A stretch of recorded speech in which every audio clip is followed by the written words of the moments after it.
we're so thankful that you could join us. You know from my social media stalking of you that I love all the things that you capture, your animals, your critters.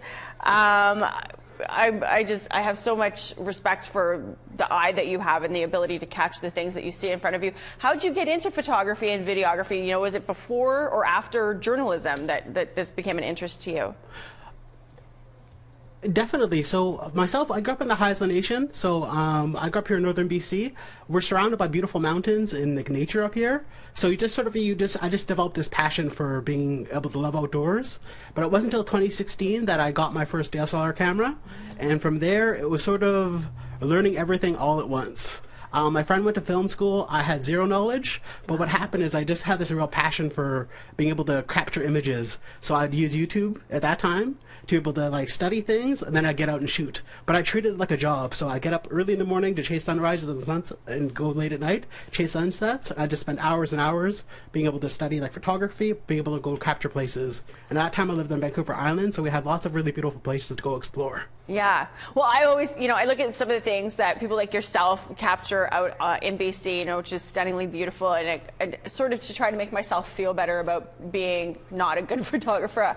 I'm like, I wonder if they'd be able to get such beautiful things if they were living here, in Winnipeg, on the prairies where we don't have the big mountains and the waterscapes. But I should say, we do have beautiful things on the prairies. They're just differently beautiful. Those big open skies, that big flat land. There's lots that a skilled photographer could do with what we have here. It's just I don't have that skill. The animals. What do you prefer taking pictures of, or is it all sort of the same? Do you like the landscapes, or do you like the animals? 'Cause we got your animal photography just blows my mind. Oh, thank you very much, Melissa. I prefer all of them. And what you're talking about, something that's really key to me, is that the beautiful places that we all live in. And one of the things I really did always try to do is be able to say, we can get out and explore the places around us. And I know what you talked about is having big skies and beautiful nature there. You also have wildlife that we wouldn't have here. But one of the things I like to do is be able to capture both. Be able to capture the wildlife that we have, and be able to capture nature. And I just treat them the same as being able to go out there and try. Because lots of times I'll go places and I'll travel trying to look for wildlife, and I'll just get nature, and I'm fine with that. Well, you definitely know your land. That's for sure with what you're capturing when you're out there. I'm curious people must ask you all the time what advice you would have for people, whether you want to become a photographer or you want to just be an amateur hobbyist at doing this. What advice do you have for people to capture that stunning photo? Is it in the equipment? Is it in the eye? Is it in the light? What I can share is sort of about the eye, the way we're seeing things. You talked about sort of getting out and shooting yourself and be able to capture different images. And I think one of the things that are really key is that you're able to capture images you have. Being able to go out and shoot is one of the things. But then being able to train your eye to be able to see things in a different way. And so right now, if we start taking photos, lots of times people take a photo of something, the subject's right in the middle. And what happens with that, that's a good photo to have, that's one of them, but we want to get more cinematic and framing of our shots. So think of your photo or your frame of the camera having basically separated into thirds. So think of like a tic-tac-toe box running through your frame.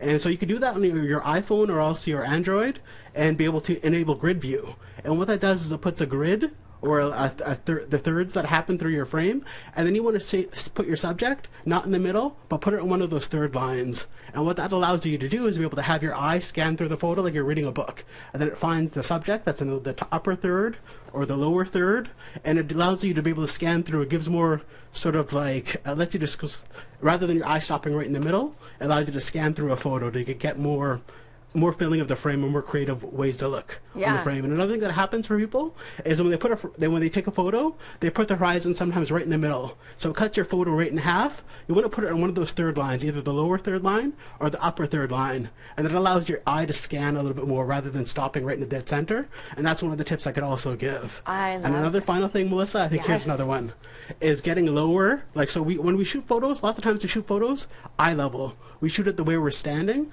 and we're shooting it right there from where we're standing. And that's a good shot to be able to get, but try get lower for people. Try get lower to lower close to the ground, and you're trying to create depth in your image. So you use sort of like subjects that are there, whether they're flowers, whether they're trees, whether it's rocks that are there, and you're using that to lay a foundation on the bottom layer of your frame. And then you're allowing your eye to scan through. It creates more dimension into your frames to get it. So rather than being a 2D image, it becomes almost a 3D image that you're looking at. Because you have your bottom area that's close, and then your subject's sort of a little bit off in the distance. And that's one of the other tips I'd be able to give. I love it. Lee, thank you for sharing your gift, your visual gift with us. And it's something we can all take home and think about when we're trying to capture our own little moments in life, how to do it better. I'm gonna listen to Ryan Dickey had shared some of this, some similar advice too. So I'm gonna take this and run with it. Lee, thank you. I know you're busy with news, and I really appreciate you taking the time today to join our little show here. Thank you very much, Melissa.